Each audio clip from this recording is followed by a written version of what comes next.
Inicia. Tengan todos muy buenos días y sean bienvenidos a este nuevo webinar, nuestro 10º webinar en la serie que estamos haciendo desde el ITER de precisamente teología y pandemia, un poco pues este encuentro que hemos querido hacer y respuestas que queremos dar desde la teología a este momento tan difícil que está pasando el mundo. El tema de hoy es la doctrina social de la Iglesia y el problema económico de la postpandemia. Un tema que nos ayuda a complementar lo que hablábamos la semana pasada de la economía solidaria.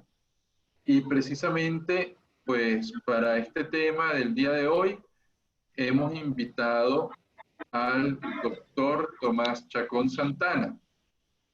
Tomás es economista, ha sacado un doctorado en educación, en este momento está estudiando teología en el ITER. Tomás es profesor de la Universidad de Carabobo, también es profesor de la Universidad Monte Ávila. Y bueno, a lo largo de su desempeño profesional como universitario, como docente, pues ha desarrollado lo que se llama economía para jóvenes, que es una cantidad de cursos, talleres que enseñan pues a los jóvenes esta pasión vital de la economía como persona. Tomás es una persona súper curiosa, ¿verdad? Porque le encanta estar investigando, leyendo, una persona que además ahora está enriqueciendo todo este conocimiento que tiene de la economía y de la educación con la teología. Y allí, pues según él mismo me comenta, siempre va encontrando nuevos tesoros. Bien, vamos entonces a darle la palabra a Tomás. Yo creo que ya más de lo que diga, pues quienes lo conocemos, sabemos todas las bondades que tiene. Vamos a darle la palabra a Tomás, y además, pues compañero también aquí de comunidad. Estamos compartiendo ahora pues la vida y después de estar unos días con sus padres cuidándolos en este momento tan difícil, ha regresado ahora con nosotros aquí a casa, a la comunidad. Y bueno, pues vamos entonces a iniciar este tema tan interesante como es el tema del día de hoy. La doctrina social, pues, y esos aportes que nos puede dar para una economía de la pospandemia. Tomás, somos todos tuyos. Gracias, padre. Muchísimas gracias a toda la directiva del ITER por la invitación. Y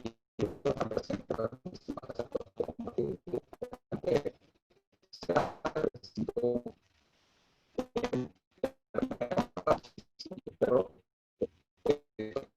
luego de la presentación de Morales, nos hizo un bagaje sobre la antropología para hablarnos de la economía solidaria y de eso demostrando la necesidad de que la antropología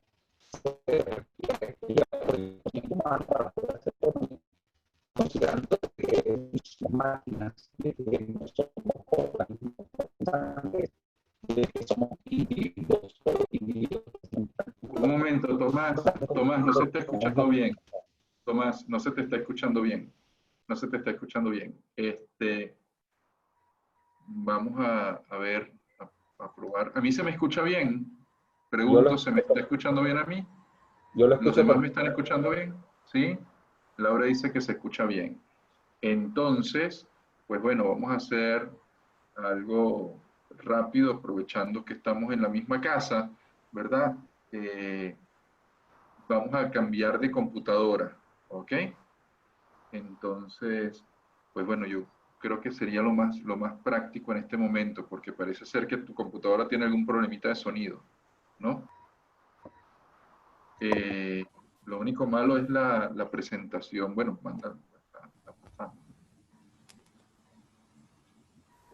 Disculpen, pero estas son fallas técnicas. ¿Cómo es?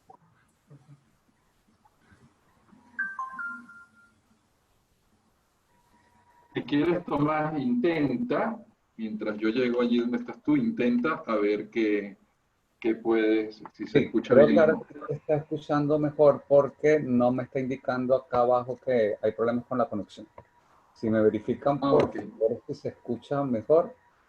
Si alguien en el chat pudiera confirmar que se escucha ahora perfectamente, que creo que es así. Se oye mejor. Gracias, Laura. Bien, entonces, considerando que se escucha mejor, les estaba comentando hace un rato que para el día de hoy, pues vamos a dar continuidad a lo que presentó Luis Morales la semana pasada acerca de la economía solidaria, donde nos demostraba la necesidad del conocimiento humano para poder abordar la economía. Para el día de hoy, pues voy a compartir un poco sobre la doctrina social de la Iglesia, el problema económico en la postpandemia. ¿Eso qué implica entonces abordar estos tres elementos? Pues una agenda dividida en tres partes. En primer lugar, pues se hace necesario el preguntarnos por qué surge y qué es la doctrina social de la Iglesia. Tal vez algunos ya tengan conocimiento de ello y seguramente que sí, porque de hecho veo por acá varios de mis profesores conectados, pero se hace necesario como enfatizarlo y sobre todo el cómo lo vamos a abordar a través de la economía. En segundo lugar, pues hablaremos sobre cuál es el problema económico que identifica la doctrina social de la Iglesia y veremos que considerando que la economía es sentido común refinado por el análisis y la razón organizada, pues no se escapará de lo que enmarca la doctrina social de la Iglesia, dado que la doctrina social de la Iglesia pues también está enmarcada dentro del sentido común. Y por último, pues hablaremos sobre el uso de la doctrina social de la Iglesia a la economía antes, durante y después de la pandemia. Ese antes, durante y después, pues algo que vamos a tratar de dilucidar el porqué, a pesar de que vamos a hablar de la pospandemia, pero al final de la presentación, de hecho, el objetivo sería el demostrar que ese problema económico es el mismo al inicio de la humanidad, hoy en día, y el que se va a presentar siempre considerando dimensiones humanas que vamos a tratar entonces de compartir en este momento y de las que Luis Morales en la semana pasada presentó, introdujo e incluso mencionó un bagaje histórico acerca de cómo la economía llegó hasta allí. Ahora, partiendo entonces de la primera parte, ¿por qué surge la doctrina social de la Iglesia?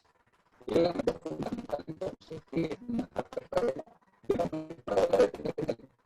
pero la parte de lo que nos lleva a lo que se está planteando la economía para el bien común. Ese es un planteamiento inicialmente que vamos a retomar al final entonces para tratar de verificar lo que allí se planteó. Pero yendo entonces propiamente a por qué surge la doctrina social de la Iglesia, a mí me parece que una respuesta muy propicia es la que da Juan Pablo II en una encíclica que escribió. De hecho, la encíclica inicia diciendo que la fe y la razón son como las dos alas con las cuales el espíritu humano se eleva hacia la contemplación de la verdad. ¿Eso qué implica? El hecho de que, creo que vamos a cambiar de computadora. Ponle mute ahí.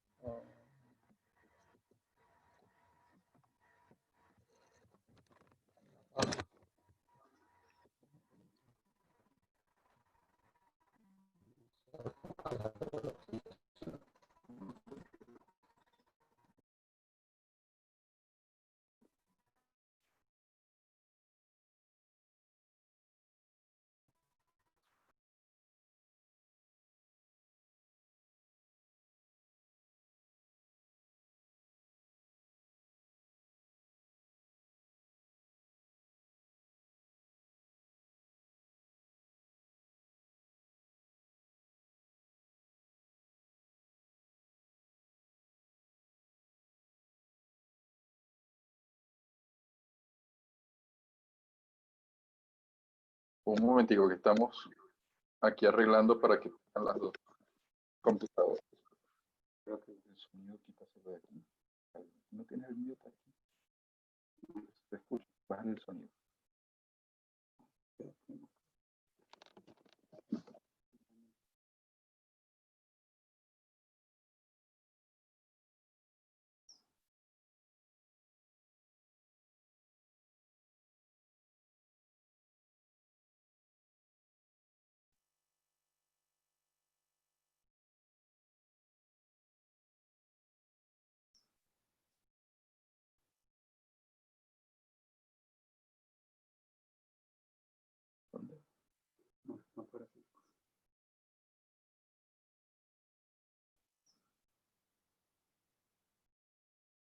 Tengo la versión de presentación.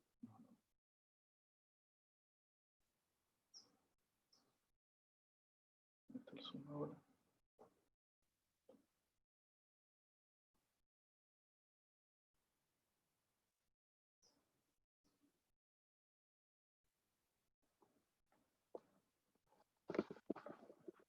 Aló.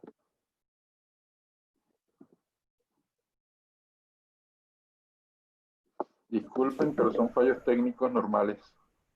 Lo bueno es que lo podemos solucionar.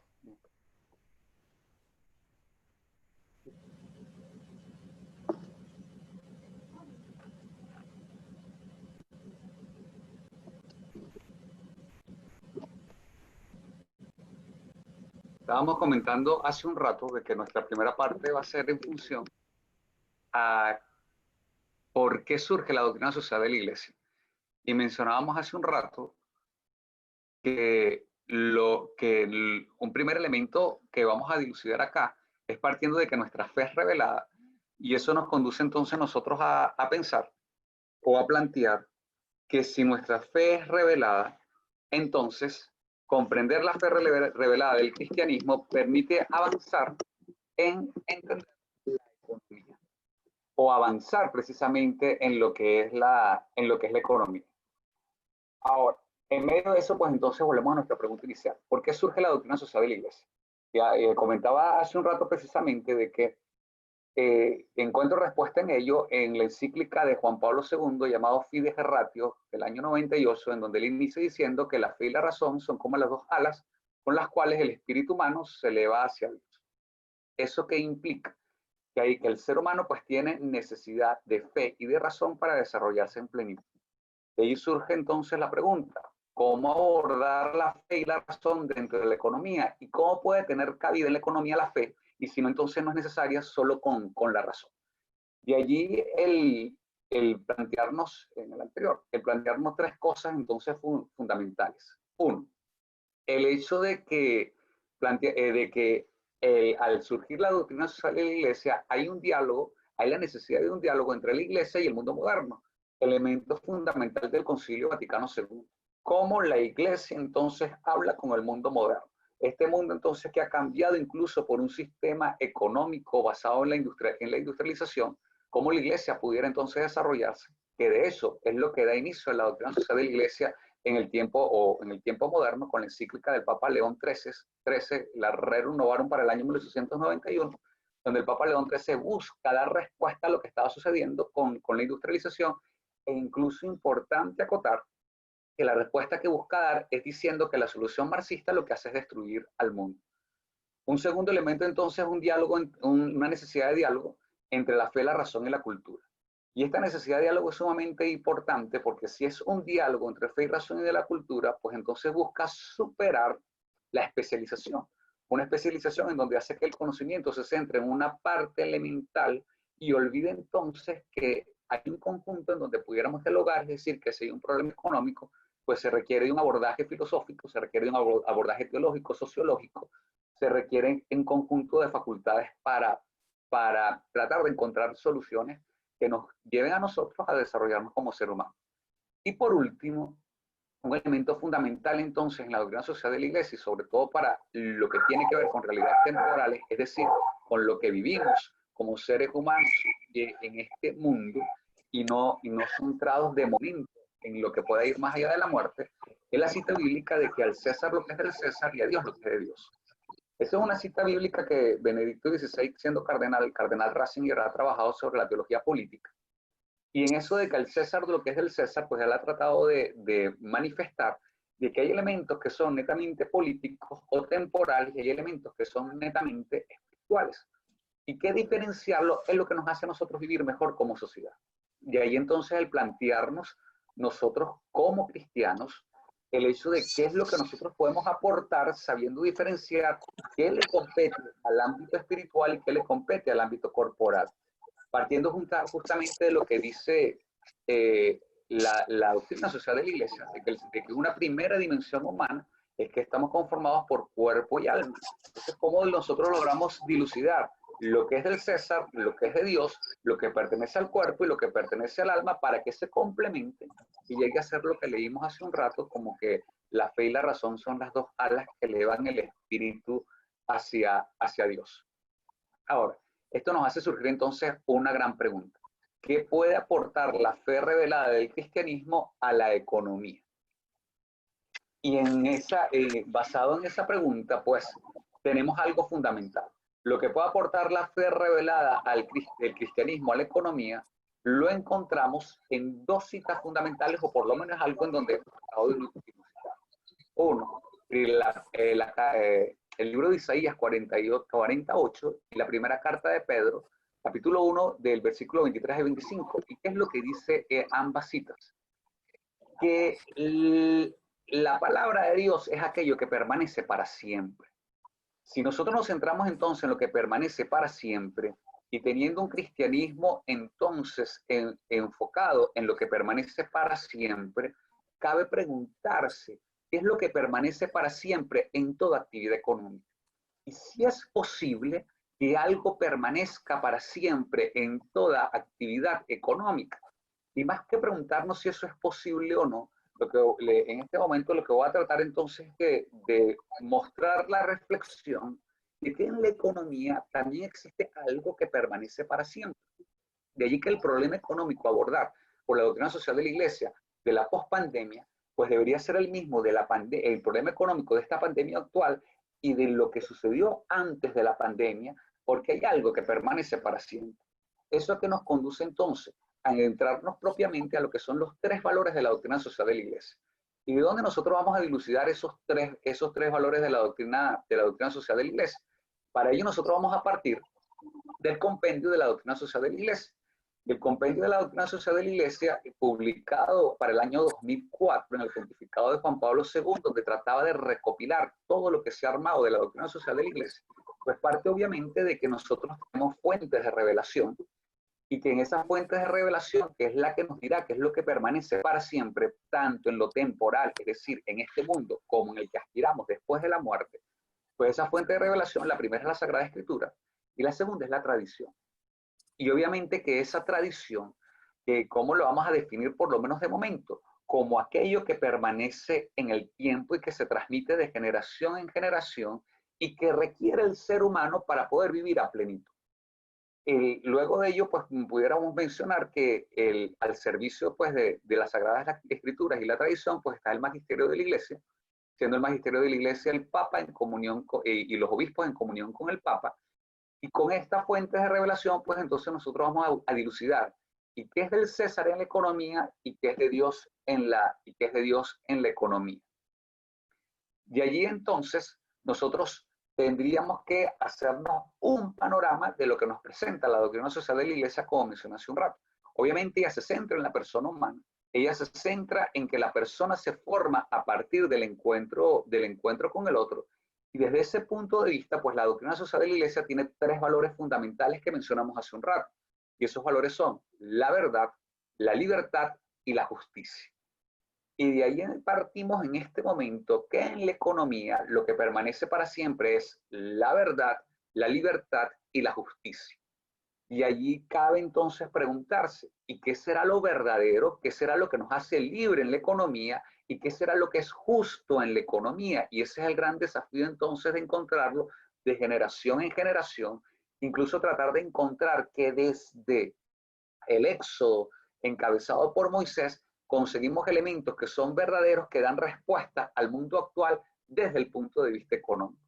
Eso tenemos entonces los tres valores, pero la doctrina social de la Iglesia tiene cuatro principios fundamentales para abordar cualquier problema social, y obviamente entre ellos la economía.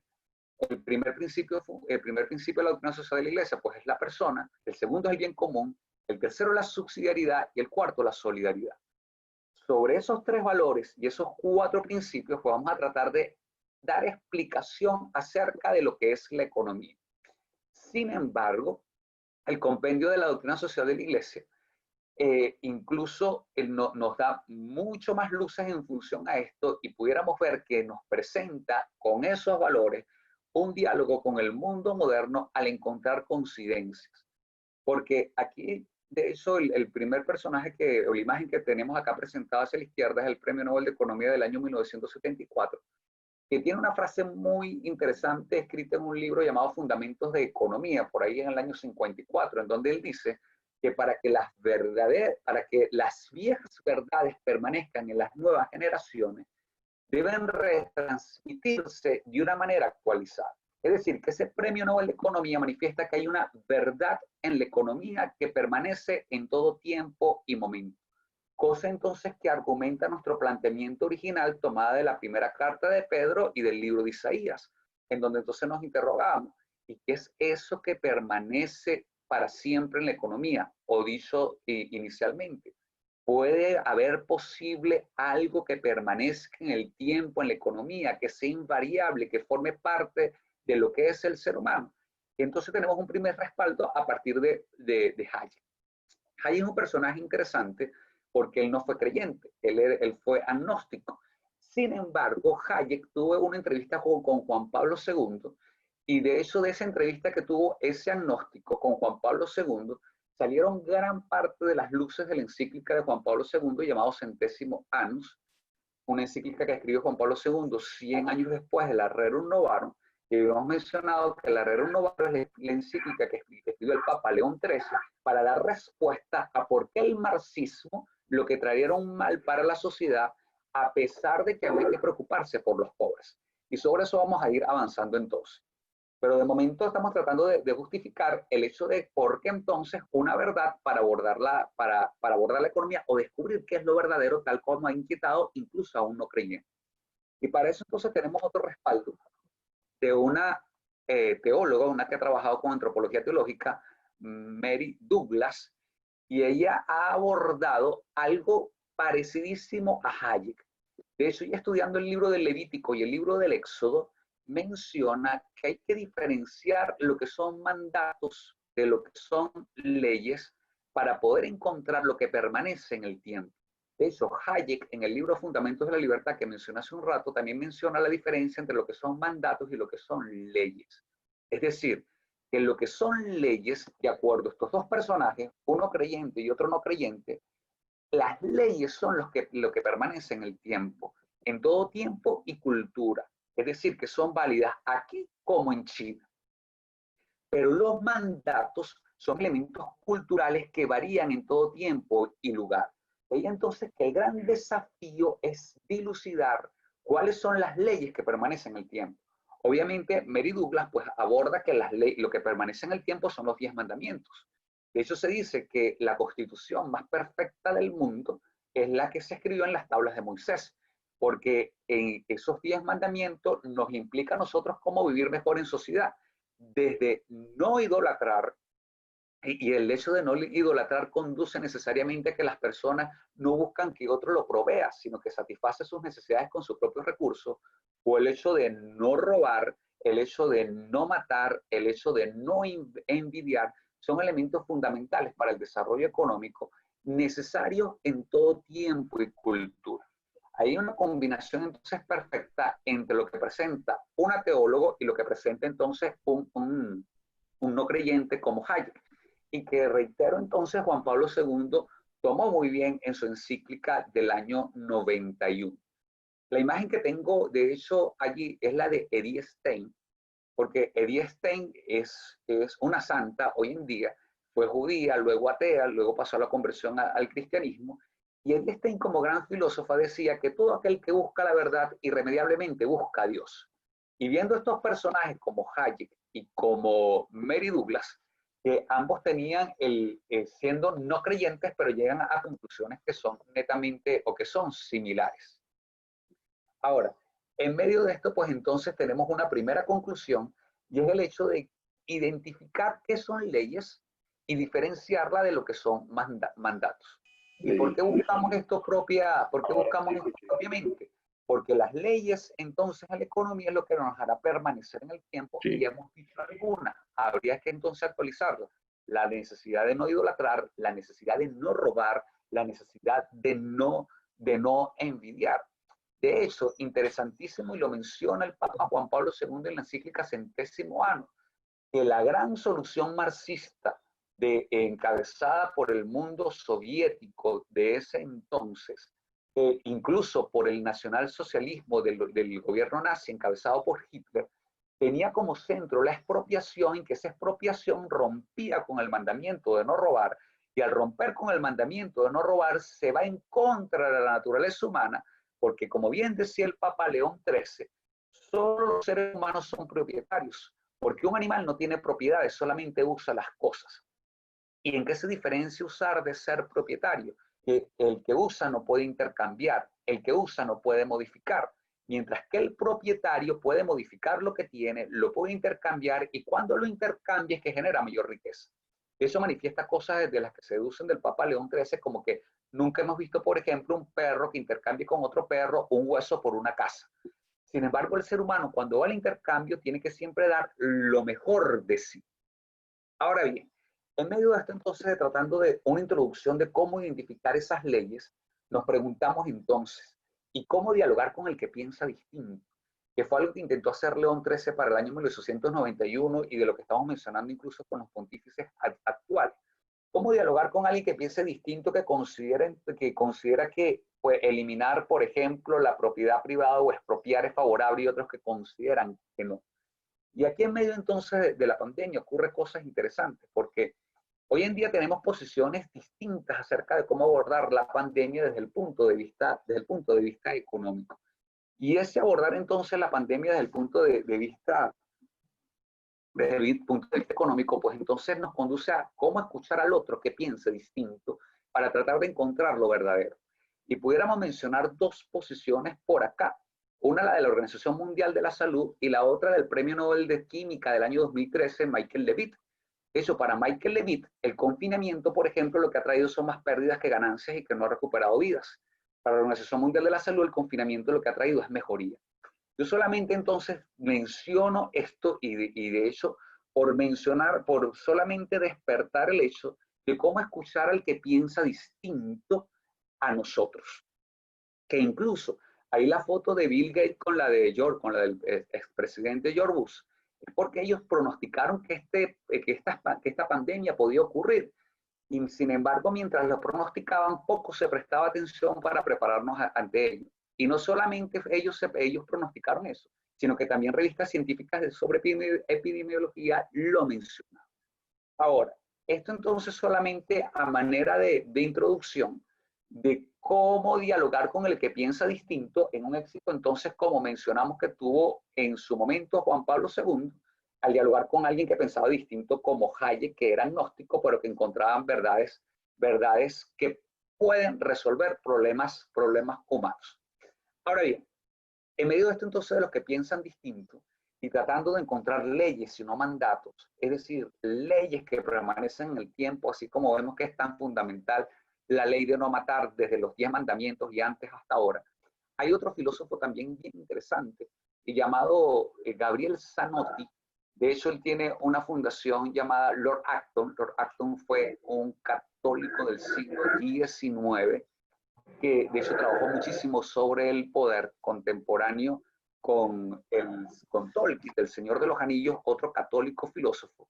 Y el señor Lord Acton, de hecho, a quien sigue, o de la corriente por la que va Gabriel Zanotti, hace una reinversión de las cartas del diablo a su sobrino, unas cartas filosóficas del siglo XIX, y él manifiesta, y de hecho le invito solamente a buscarlo, de que hasta aquel punto el miedo nos pudiera nosotros estar paralizando y nos impide ver verdades que nos pudiera hacer avanzar. Esa la dejo por allí, no la voy a leer de momento en aras del respeto de los 45 minutos que tengo por acá. Sin embargo, yendo con esto, pues entonces entramos con las inquietudes de qué luces pudiéramos entonces nosotros encontrar, irnos propiamente a lo que es el compendio de la doctrina social de la Iglesia, con la intención, repito, de encontrar elementos que perduren en todo tiempo y cultura, que es lo que llamamos leyes, y no en cosas que son circunstanciales. De ahí se nos hace necesario entonces retomar lo que es el compendio de la doctrina social de la Iglesia, que está dividido en el 7º capítulo, pues habla propiamente de la vida económica. Y la vida económica está dividida propiamente, está subdividida a su vez en 5 partes. Habla sobre la moral y la economía, sobre la iniciativa y empresa privada, sobre las instituciones de economía al servicio del hombre, y por último habla de las noticias económicas. Ahora bien, en medio de esto, entonces, ¿qué pudiéramos tomar nosotros de esto?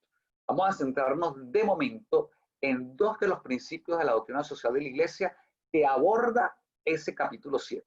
Porque algo interesantísimo del compendio es que los principios y los valores son abordados en el derecho, son abordados en la economía, son abordados en los demás capítulos que aborda el compendio. Pero entonces esto nos hace pensar, repito, tres valores fundamentales que están presentes. ¿Cómo abordar entonces el bien común y la persona? Y esto del bien común en la economía pues se hace sumamente interesante, porque en economía o hay bien común o no hay economía. Es decir, cada vez que se hace un intercambio siempre se benefician ambas partes. Si ambas partes no se benefician, eso no sería economía, eso sería un robo. ¿Por qué? Porque cuando nos roban, nosotros damos algo no de manera libre y voluntaria. Pero cuando intercambiamos en una economía sana, debería haber un bien común. Ahora, en medio de esto, pudiéramos entonces pasar cómo abordar el bien común y la persona en el hecho de qué luces nos puede dar eso para la economía durante la pandemia, después de la pandemia y antes de la pandemia. Ya habíamos hablado que un elemento que se menciona acá es la iniciativa privada y la empresa. Y aquí viene algo que es fundamental que quiero leer textualmente del compendio, que menciona propiamente en el numeral 336. Nos dice que la experiencia nos demuestra que la negación de tal derecho o su limitación, es decir, la negación a la iniciativa privada, la negación a que surjan empresarios que desarrollen su creatividad, dice por acá entonces que en nombre de una pretendida igualdad de todos en la sociedad, reduce o sin más destruye de hecho el espíritu de iniciativa, es decir, la subjetividad creativa del ciudadano. De allí entonces que una economía post-pandemia, durante la pandemia y antes de la pandemia, requiere, de acuerdo a lo que dice este numeral, el desarrollo de la creatividad humana. Es más, menciona el Papa Benedicto XVI en su encíclica Espe Salvi que una de las grandes crisis de la modernidad es la falta de confianza en el otro.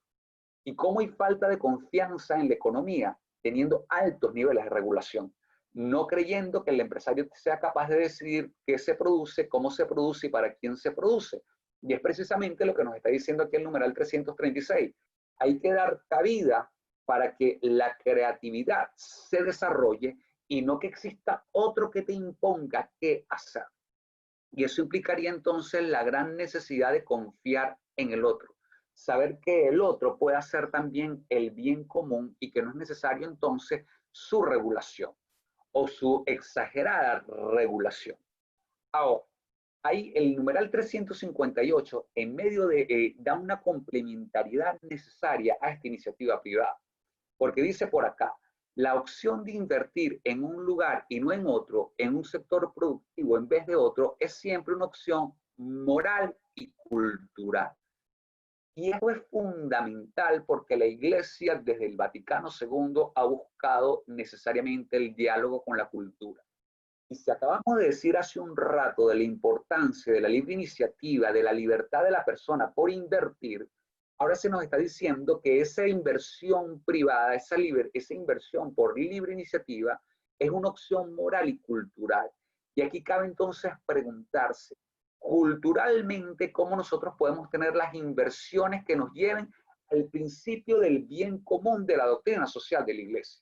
Y aquí entonces donde cabe preguntarse, ¿qué son necesarias las regulaciones y hasta qué punto son necesarias las regulaciones? Y aquí solamente por colocar un ejemplo y que se hace muy propicio mencionar los famosos mercados mojados, que son elementos culturales que hace falta entonces dilucidar. ¿Qué es un mercado mojado? Esos son mercados milenarios desarrollados en Wuhan, donde se dice que salió el COVID-19, desarrollado también en África y en otros países. ¿Por qué se le dicen que son mojados? Porque son mercados que venden de todo y sobre todo animales salvajes o cualquier tipo de animales. Es decir, con un nivel de salubridad extremadamente bajo.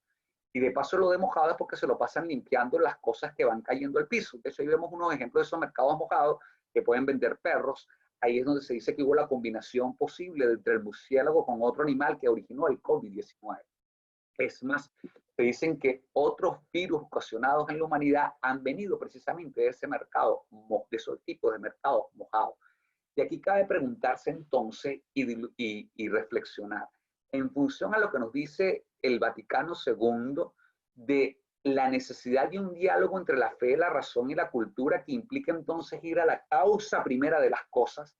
¿Hasta qué punto nosotros nos estamos interrogando de la causa primera que nos tiene a nosotros en esta pandemia mundial? Y hasta qué punto entonces tenemos el ojo puesto, nuestra atención en los mercados mojados. ¿Hasta qué punto es cierto que los mercados mojados son los causantes de esto y que parece que la probabilidad es extremadamente alta, incluso reconocido por la Organización Mundial de la Salud, con todas las condescendencias que ha tenido la Organización Mundial de la Salud con el gobierno chino? ¿Hasta qué punto entonces nosotros debemos pensar que esos mercados mojados deben ser regulados, no solamente por el bien de ellos, sino por el bien de toda la humanidad? Y aquí entonces algo fundamental entonces también de transar, porque la defensa de los que promueven los mercados mojados es porque son culturales. Y aquí es donde la iglesia tiene una voz muy alta por mencionar, ¿y qué es la cultura? Y para mí la mejor definición de cultura que yo he conseguido, que obviamente que da la iglesia, es algo que incluso menciona el Papa, o me gusta la definición que menciona la Gaudium et Spes, que es citada constantemente en los documentos, el hecho de que la cultura es aquella que permite desarrollar las cualidades humanas tomando sus raíces, su presente y su futuro. De hecho, vale la pena incluso hasta leerlo textualmente. Dice la Gaudium et Spes, citada incluso, esto lo tomo es lo que escribió Juan Pablo II hacia las universidades, diciendo que las universidades deben ser laboratorios de cultura. Y menciona por acá, con la palabra genérica cultura se indica todo aquello con lo que el hombre afina y desarrolla sus innumerables cualidades espirituales y corporales. Es decir, que cultura no es hacer siempre lo mismo, sino lo que nos lleva siempre a avanzar. De allí que incluso Juan Pablo II, como gran antropólogo, define al ser humano como aquel que es buscador de la verdad. Miles de años atrás definió Aristóteles al ser humano como un animal racional. Hoy el día, en el siglo XXI, gracias al aporte de la iglesia, se habla como aquel que es buscador de la verdad. Y esa palabra buscador es esencial, porque ser buscador dice que está constantemente en movimiento. Y es lo que da explicación acerca de que hoy en día nosotros tenemos satisfacción de necesidades que son impensables, o manera de satisfacer necesidades que son impensables a como lo era hace unos 50, 100, 200 o 300 años atrás. Porque el ser humano entonces constantemente está buscando. De allí entonces que lo cultural, repito, que demuestra a la iglesia como experta en humanidad, es aquello que afina y desarrolla innumerables cualidades espirituales y corporales, que procura someter el orbe terrestre a sus conocimientos y sus trabajos. Es decir, que si hay algo que no somete al orbe, sino que lo destruye, ya eso no es cultura. De hecho, leo por acá de parte de Yuri Heral. Ayer fue noticia que China prohibió la venta de perros como consumo humano. Y ahí viene algo interesante. El hecho de la necesidad entonces de dilucidar qué es lo que es cultura. Aquí estoy leyendo también a Alfredo Oliveros que dice, no oigo nada. Espero que ya lo oiga mi estimado profesor Alfredo Oliveros, que ya lo haya resuelto. Ahora, continuando entonces con esto, de hecho, pudiéramos terminar de leer la definición de cultura que dice la Gaudium, ese documento de constitución de salida del Concilio Vaticano II, en donde se nos dice cómo vivir las realidades temporales, cómo dialogar con el mundo moderno, cómo dialogar con la ciencia y la cultura. Y dice entonces el documento que finalmente a través, y cierro un momento por acá, y a través del tiempo expresa, comunica y conserva en sus obras grandes experiencias espirituales y apariciones que sirvan de provecho a muchos, e incluso a todo el género humano. Repito entonces que esta definición de cultura nos interroga y nos interpela acerca de la causa primera originada en los mercados mojados. Es más, la Laudato Si del Papa Francisco nos habla de revisar nuestro consumo, revisar un consumo que no haga daño a la humanidad. Y ahí entonces, si los mercados mojados conducen a un consumo que dañen a la humanidad, pues es precisamente lo que la Laudato Si lo menciona el Papa Francisco acerca de que nosotros no podemos entonces tener una libertad exacerbada que implique el daño del otro. Porque reitero, si el mercado mojado ocasiona un daño a la humanidad, pues entonces ya no es cultural. Lo cultural son otras raíces. Tal vez lo cultural sea el reunir animales, el conservar animales, el proveerse de ellos. Pero en el momento que hace daño, en el momento que destruye, pues obviamente es un elemento ético que es necesario ser abordado por la economía y en donde la humanidad entera requiere en el momento pues abordar. Yendo con esto entonces a la importancia de dilucidar, bueno, ¿y qué es lo cultural? Y partiendo que la Iglesia siempre ha sostenido o sostiene y dice con mucho énfasis en este momento que lo cultural es lo que desarrolla al ser humano, pudiéramos pasar entonces a la siguiente lámina. Nos sugería entonces dos preguntas importantes. ¿En qué consisten los laboratorios de cultura mencionados por la Iglesia? Y en segundo lugar, ¿qué de la economía necesita ser abordado por los laboratorios de cultura? ¿Qué mercados necesitan ser abordados entonces culturalmente? ¿Qué mercados, cómo los mercados deben ser abordados por ellos? Entonces con eso pasaríamos a la siguiente lámina. Y vemos entonces acá una respuesta que presentamos inicialmente. ¿Qué es lo que son leyes y qué es lo que son mandatos? Incluso si aquí ya pudiéramos encontrar algo que mencionaba Mary Douglas tomada del libro del Éxodo, cuando mencionaba lo de los mandatos, que pudiéramos decir entonces que tener un murciélago al lado de un conejo, de un chivo, de un perro que ocasiona un virus, es un mandato, no es una ley, no es algo cultural que trasciende en el tiempo. Porque si hace daño, pues entonces ya es necesario que la cultura avance. Reitero entonces esa necesidad de diálogo entre fe, razón y cultura, y sobre todo de una cultura que permita al ser humano hacerse conocedor de sí mismo, y al hacerse conocedor de sí mismo, pues invitar siempre a avanzar a más y no detenerse en ataduras que impiden avanzar y que conduzcan incluso a la destrucción. Eso nos llevaría entonces nosotros a otro elemento que en medio de esto, de tratar de diferenciar lo que puede cambiar de lo que no puede cambiar, pues entonces vemos cosas como que la libre iniciativa es algo que siempre está en el ser humano. Más se dice que al ser imagen y semejanza de un Dios creador, pues nosotros tenemos las cualidades de tener libre iniciativa constantemente. Pero la libre iniciativa, como hemos visto, se ve limitada cuando hace daño a otro. Y el diferenciar que es una ley, la libre iniciativa, pero es un mandato que detiene y que debe ser controlado cuando genera un daño. La libertad económica, de hecho que menciona la doctrina social de la Iglesia, en el numeral 336, también dice que el uso de los talentos para contribuir a la abundancia. Palabras textuales del numeral 336 de la doctrina social de la Iglesia que invito a buscarlo. Es una doctrina social de la Iglesia que invita a la abundancia del ser humano porque el ser humano tiene entonces capacidad creadora. Y por último, que cada persona recoge frutos de su esfuerzo económico como respaldo de la libertad económica. ¿Y eso qué implica? Una pregunta que nos va a llevar más adelante. ¿Hasta qué punto, algo, o mejor dicho, algo que permanece en el tiempo, que hace que la economía sea próspera, es que cada persona recoja los frutos de su esfuerzo económico? Es decir, si una persona es mantenida teniendo el potencial para no serlo, eso conduce irremediablemente a una destrucción de la economía.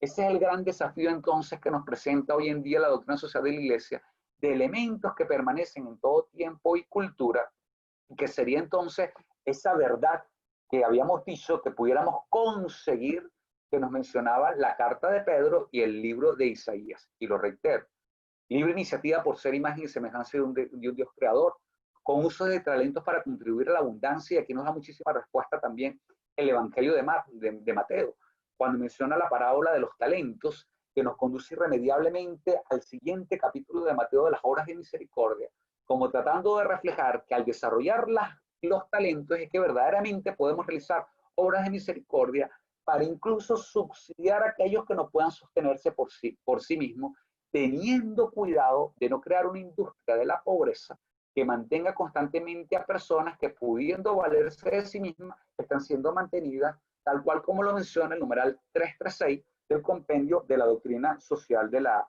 Iglesia. Con esto entonces pudiéramos mencionar o resumir que eso que permanece en el tiempo en la economía, pues de acuerdo al numeral 336 de la doctrina social de la Iglesia, son el espíritu de iniciativa y la creatividad del ciudadano. ¿Y eso a qué conduce entonces? Hay un ministro protestante, cristiano, pero protestante, que toma muchísimo estos elementos, a pesar de no ser católico, y él dice que el espíritu de iniciativa y la creatividad conduce a que no nos preocupemos por la desigualdad, sino por la pobreza. Y dice que la desigualdad conduce a la envidia. Es más, él dice, no me importa la desigualdad porque no soy envidioso, me importa la pobreza. Y cuando nosotros, ¿por qué? Porque cuando nos centramos en la desigualdad, le quitamos a uno para darle al otro. Pero cuando nos centramos en la pobreza, buscamos que cada persona desarrolle su espíritu de iniciativa y que cada persona desarrolle su creatividad para que satisfaga sus necesidades con su propio esfuerzo a través de un bien común, satisfaciendo las necesidades de los demás. De allí que si se restringe la libertad económica que menciona el numeral 336 de la doctrina social de la Iglesia, se pierde el espíritu de iniciativa del ser humano y se pierde su creatividad. Y ahí entonces sacaríamos una primera gran conclusión de lo que menciona esa verdad que permanece en el tiempo, la capacidad creadora del ser humano, y esa capacidad creadora necesita de libertad y de confianza. Confianza en que el otro puede solventar. Y en medio de esto, pues entonces hay otra respuesta que pudiéramos encontrar y cómo esa creatividad ha venido avanzando. Porque hoy en día se habla de esto del famoso environment social y government, o dicho de otra manera, la unión del ambiente, lo social y la gobernanza, en donde muchísimas empresas están encaminando entonces su libre iniciativa centradas en el cuidado de la